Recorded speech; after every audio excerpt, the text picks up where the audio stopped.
Waymo just gave its Robotaxi fleet a major upgrade. This is the Ojai, a purpose-built autonomous vehicle and Waymo's most serious attempt yet at cracking its cost problem. It is a boxy electric minivan rolling out to select riders in the coming weeks, starting in San Francisco, Los Angeles, and Phoenix before expanding to San Diego, Las Vegas, and Denver later this summer.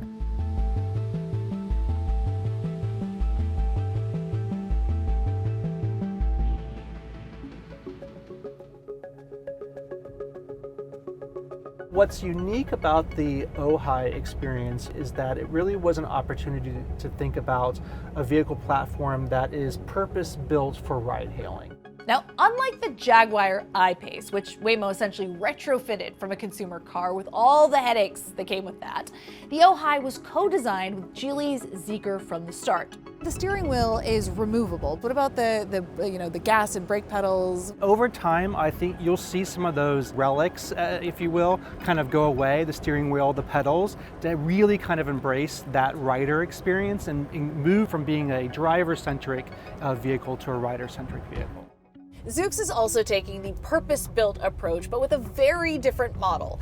No automaker partner, no steering wheel, and a cabin layout that breaks completely from the traditional car.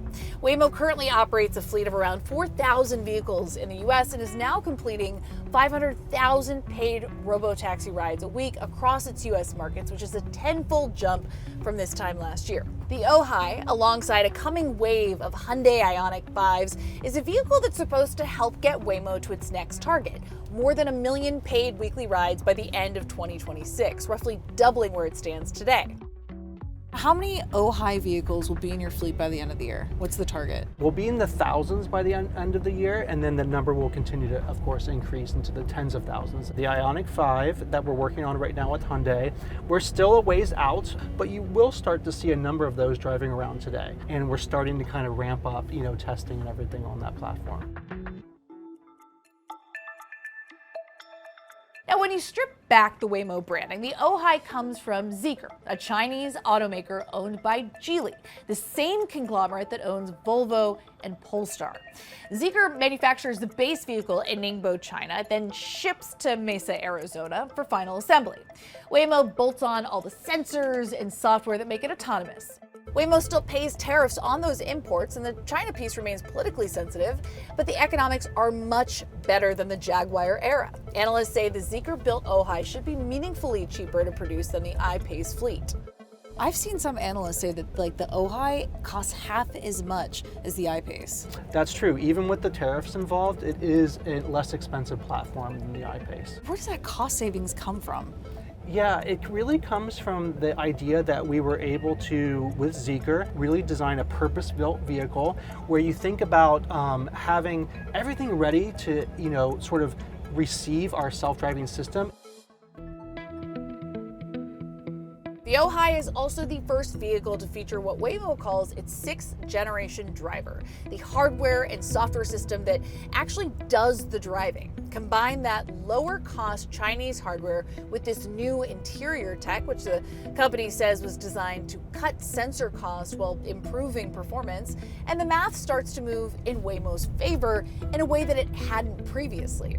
Now, the last system running in the Jaguar fleet had significantly more sensors. The new one uses 13 cameras, 4 LiDAR, and 6 radars, and Waymo says it performs better.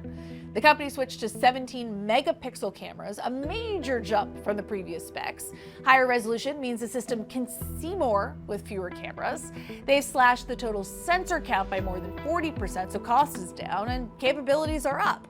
The new system also builds heaters, wipers, and sprayers into the sensor pods directly, which helps them clear snow, ice, and road grime. It really improves our capabilities to drive in even snowier weather. So our 5th generation driver is capable of driving in snow, but this goes a step farther than that. Weather has also been a real safety test for the company. Waymo recently issued a voluntary software recall covering nearly 3,800 5th and 6th gen robotaxis after some vehicles drove into standing water or flooded roads. The fix was a software update meant to keep the system from navigating into dangerous flood conditions. And Waymo is still finding other issues as it expands, like temporarily pausing freeway rides after spotting a problem around construction zones. We encounter on a daily basis about 10,000 construction zones a day. We discovered a couple opportunities recently where we could make some refinements to how we do that on a freeway. And so we decided, again, with safety sort of being the most important thing for us, to pause the service on the freeway and to make those changes so that we can get back up and running quickly. It's also facing more competition. Tesla, Zoox, and Chinese rivals are all racing to scale, and in Robotaxis, unit economics are everything. That's especially important now that Waymo is no longer just an Alphabet moonshot. The company closed a $16 billion round at a $126 billion valuation with outside investors including Jaguar, Sequoia, Andreessen Horowitz, and Fidelity. It's also laid out a roadmap to enter more than 20 cities by the end of the year, an aggressive and expensive expansion plan. The Ojai is how Waymo wants to get there, a cheaper, easier to service robotaxi built for higher volume from the start, and now moving from employee rides to paying riders.